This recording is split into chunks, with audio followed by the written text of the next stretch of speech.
there is it needs timing to let an image which we create through the language. So we are talking about fascia, for example, and fat, or muscles and fat, nervous system and fat, the brain and the fat. So we are talking about, we are using words, and each word is evoking an image, and we know the brain, we have an idea about the quality of the brain. It's very greasy, the brain. And so which comes from the myelin, which is insulating the nerve. So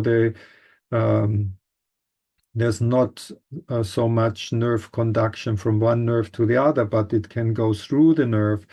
And then the same in the periphery, there are the Schwann cells which wrap around the nerves. And there is the muscles, where there is a lot of fat around the muscles, and the blood vessels around the blood vessels. So we can use these images, but it needs time to connect these images with sensations. I think that's where we want to arrive. And when we do it too fast, we skip this step of feeling something, or sensing something. So if you just hold your arm vertical, and you take the time to feel what is going on in your arm, and what, with the image of the bones and the image of the flesh around the bones, and how there is the weight of the flesh. And flesh includes, flesh is very general, it includes muscles, fluids, the blood vessels, everything which is not bone. If you feel like the flesh is dropping while the bones are staying, it's just this very simple relationship between flesh and bone, or bone and flesh, and how the gravity acts on the flesh.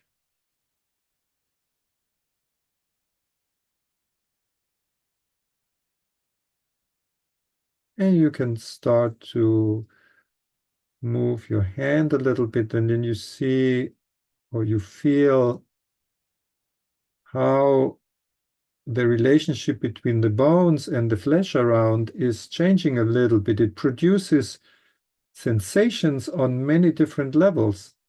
It's a level of the skin, level of the muscles, the blood vessels, the nerves. Everything is moving with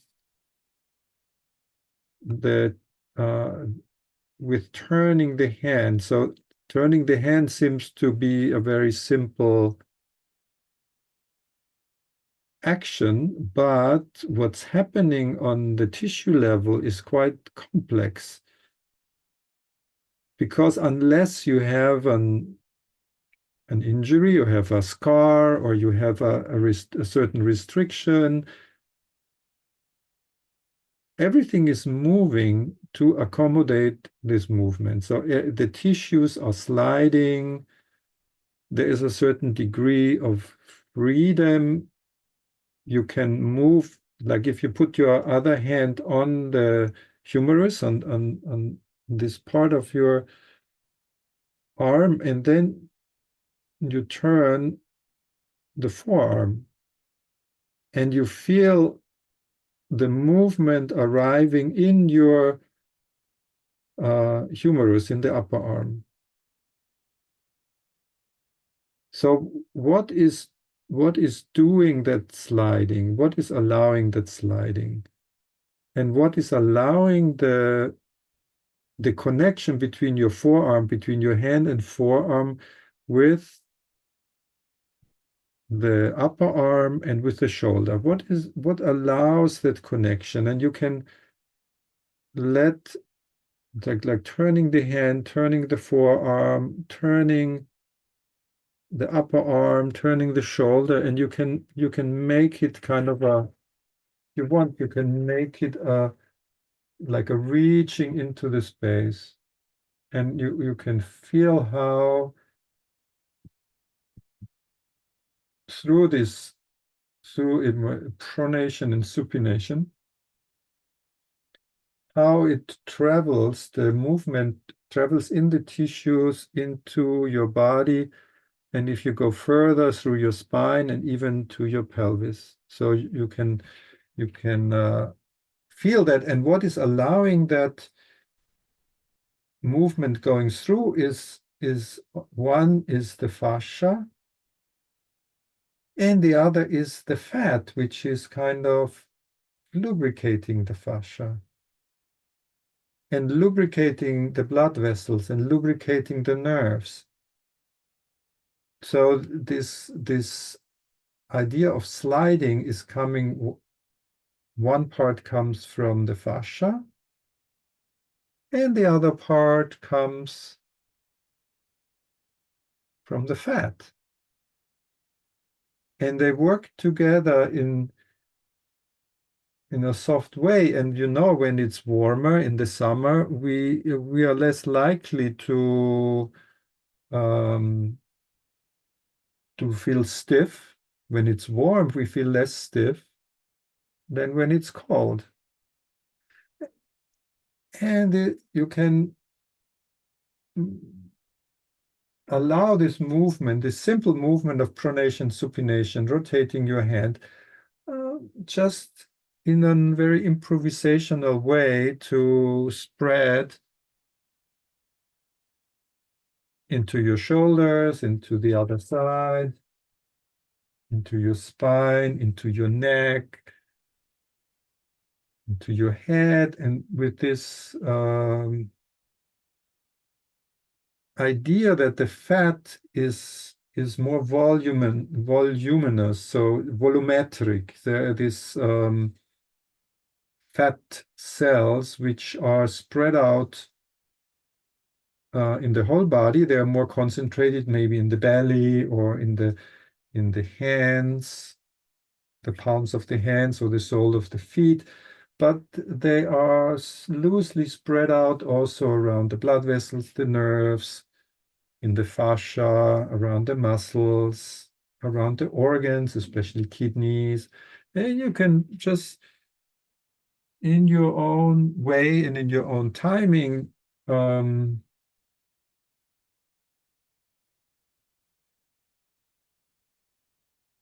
explore the relationship of the fat to the different systems, to the other body structures, and if you like, you can bring it all the way down to the pelvis, to the pelvic pit, to the bowl of the pelvis, to the perineum, to the pelvic floor, which is this muscular structure which is connecting to or covering the bottom of the pelvis, containing the pelvic organs.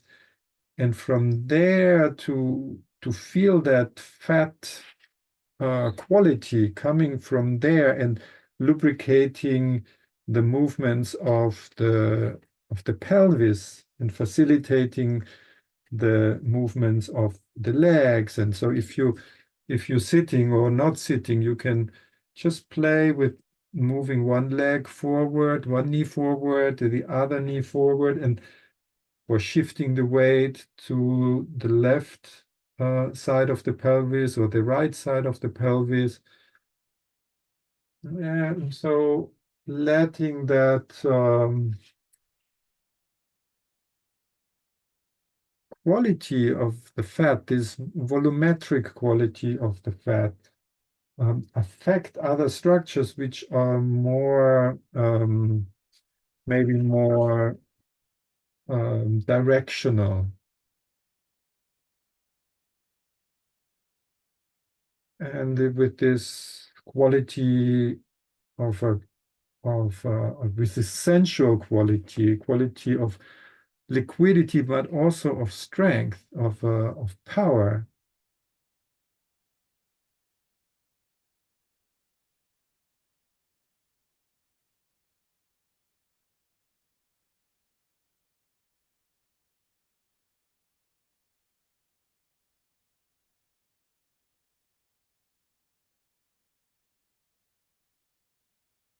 And also this quality of like something condensing and expanding on this level of the fat cells and how that bringing that condensation to the fat cells also allows the release of toxins which are um, stored in these fat cells and which can be slowly released without forcing anything because we don't want that the blood or the body is kind of flooded with toxins, but very slowly um, allowing more circulation, more how do you say, more transparency, more exchange with the environment, the internal environment, and gliding and sliding with the other body structures like the fascia, the muscles, the blood vessels, the nerves. Mm.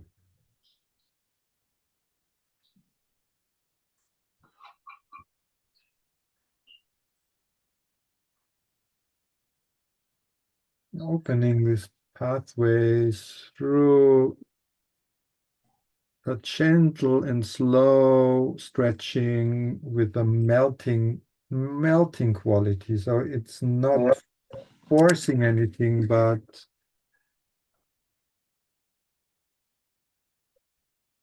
allowing it to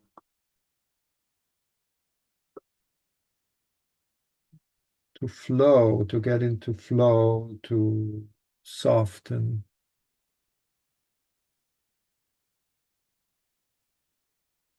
And as you move, you might still feel that the quality of the flesh, which is all that together around the bones, and the sliding between the flesh and the bones. So the bones can slide inside the flesh, and the bones can rest inside of this container of the flesh, which consists of muscles, cells, and fluids, and fascia, and nerves, and blood vessels, and organs. Mm. And it has the weight of the fluids, the weight of the tissues.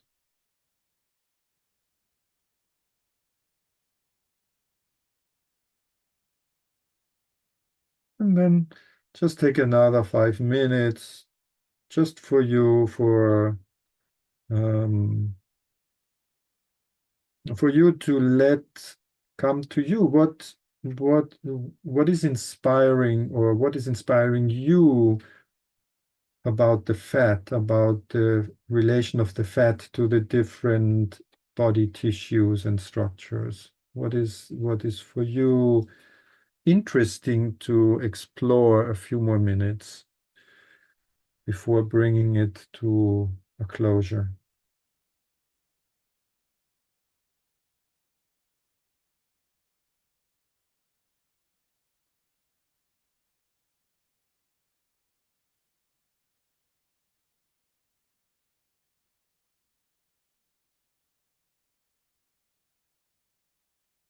What is the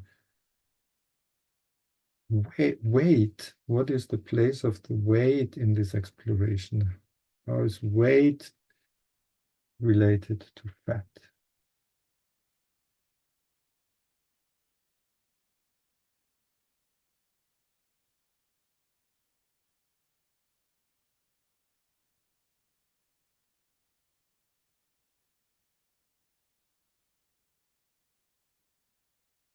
And you can also touch yourself, and in with that quality, you can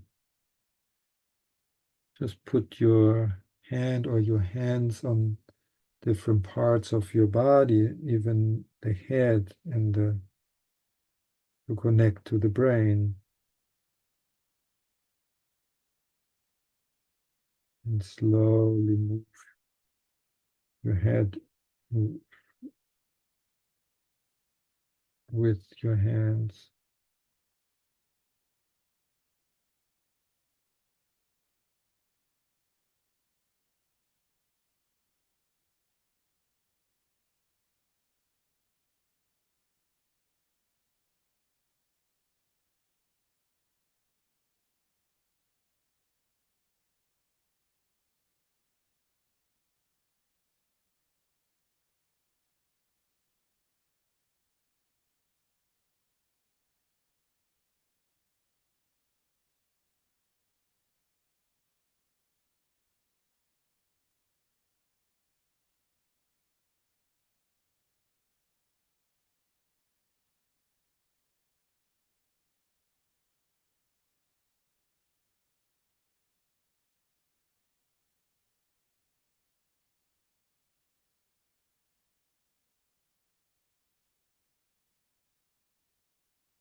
And when you touch, also noticing the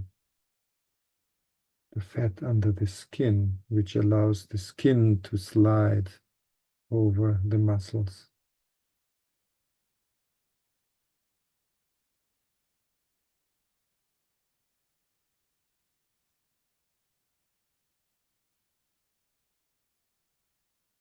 Which just allows the freedom of movement, the sliding of the different body structures between each other, so they're not sticking, the nerves are not sticking to the muscles, and the blood vessels are not sticking to the organs, but there is movement, sliding in between.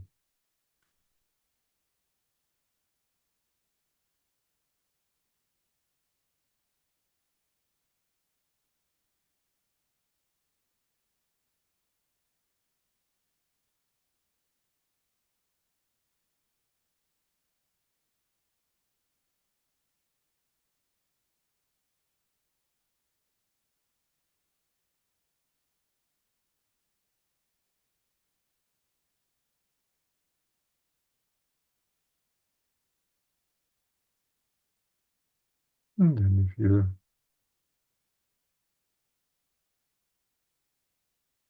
like to continue a little bit longer, or some of you might like to say something about your experience, or write something down, or find other ways of to stay in that process. For some people, it is talking. For other people, it's resting. For other people, it might be drawing or thinking, letting your mind associate freely, to connect with memories or places, or anyway, what comes to you, what is meaningful for you in that moment.